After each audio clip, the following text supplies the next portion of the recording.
Assalamualaikum warahmatullahi wabarakatuh, sobat Pinar semua, apa kabar kalian hari ini? Semoga kalian semua baik-baik saja ya teman-teman ya. Kembali lagi di channel Koko Moneri, channel yang bahas seputar aplikasi Pi Network dan berita-berita terbaru dari Pi Network.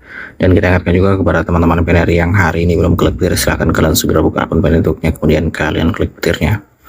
Oke, seperti biasa ya teman-teman, di beranda berita infonya masih info tanggal 14 Agustus kemarin ya. Dan sekarang sudah tanggal 18 Agustus. Tapi di beranda kita masih belum ada info baru ya. Infonya masih info beberapa hari kemarin, dimana infonya berisi tentang rilis versi terbaru dari Node Pi Network ya, dan berisi tentang informasi solo host juga. Nah, untuk informasi lebih detailnya teman-teman bisa klik aja ya di Read More. Nanti kalian akan diarahkan ke websitenya Pi Network. Di situ kalian bisa pelajari ya. Oke, di sini ada informasi, bisakah 30 Pi benar-benar mengalahkan jaringan 200 Pi setelah mainnet. Diskusi baru di antara pengguna Pi Network menyoroti pertanyaan yang berpotensi menjadi semakin penting seiring perkembangan ekosistem. Apakah memiliki lebih banyak Pi secara otomatis berarti memiliki peluang yang lebih besar? Menurut unggahan terbaru yang dibagikan oleh @sundaypeter8110, jawabannya mungkin tidak selalu ya. Komentator komunitas tersebut menunjuk pada perubahan harga Pi baru-baru ini dan berpendapat bahwa pengguna yang aktif berpartisipasi dalam ekosistem setelah mainnet berpotensi menciptakan peluang yang lebih besar daripada pengguna yang hanya memiliki jumlah Pi yang jauh lebih besar. Argumen ini dibangun berdasarkan perbandingan sederhana. Seorang pengguna yang memegang 30 Pi secara aktif menggunakan koin tersebut dalam ekosistem. Secara teori, dapat mengungguli seseorang yang memegang 200 Pi yang hanya menyimpan aset tersebut di dalam dompet. Ini adalah ide yang menarik perhatian, terutama bagi anggota komunitas Pi Network yang berfokus pada kegunaan Pi Coin di masa depan. Namun, klaim tersebut perlu dilihat dengan cermat. Tidak ada jaminan bahwa memegang 30 Pi akan menghasilkan keuntungan yang lebih besar daripada memegang 200 Pi. Dan tidak ada aktivitas apapun yang dapat menghilangkan risiko yang terkait dengan pasar kripto. Namun diskusi ini menyoroti isu yang semakin penting bagi Pi Network. Apakah utilitas dan partisipasi pada akhirnya bisa menjadi lebih penting daripada sekedar mengumpulkan Pi? Kemudian di sini ada keterangan lagi pergerakan Pi di balik diskusi.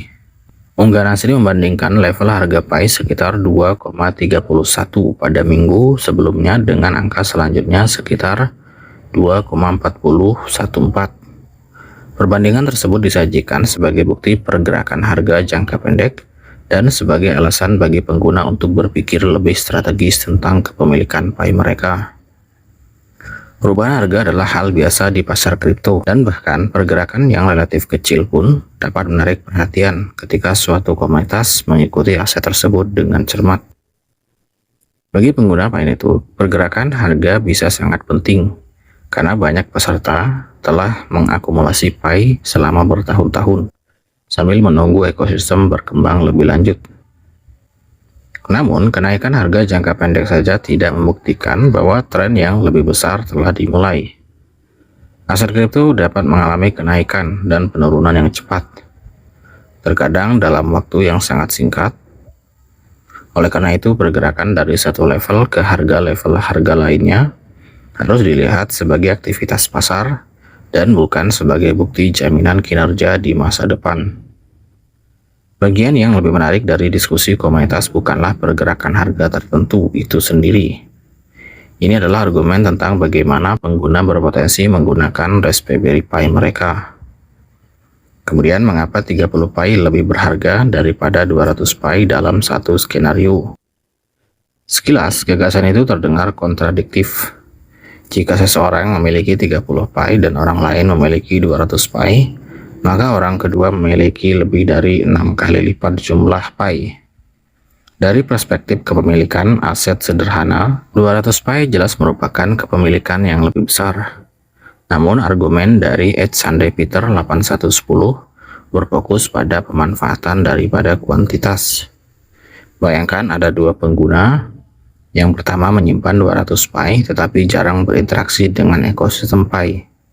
Yang kedua, hanya memegang 30 Pi tetapi menggunakan koin tersebut dalam aplikasi, berpartisipasi dalam aktivitas ekosistem, mendukung bisnis, menjelajahi layanan yang tersedia, dan mencari peluang untuk menciptakan nilai melalui ekonomi Pi.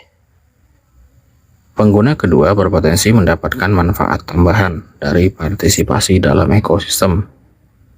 Itu tidak berarti 30 Pi secara matematis bernilai lebih dari 200 Pi.